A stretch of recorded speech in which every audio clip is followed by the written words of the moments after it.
ஒளியின் ஒளி யூடியூப் சேனலுக்கு உங்களை வரவேற்பதில் மகிழ்ச்சி.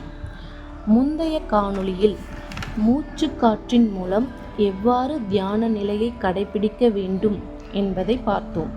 நமக்குள் இருக்கும் ஒளியை அடைய நாம் பேரன்பு கொண்டவர்களாக மாற வேண்டும்.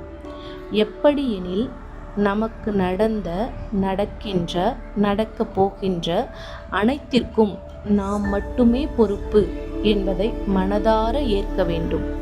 அப்படி ஏற்றுக்கொண்டு விட்டால் நமக்கு வேறு யார் மீதும் துளியும் வெறுப்போ கோபமோ வராது. நாம் முழுமையாக அன்பாக மாற தினமும் தியானத்தின் போது நன்றி, அன்பு, மன்னித்தல், வாழ்த்துதல், தவறுகளுக்காக வருந்துதல் இந்த உணர்வுகளை முழு மனதாக வெளிப்படுத்த வேண்டும். நன்றி.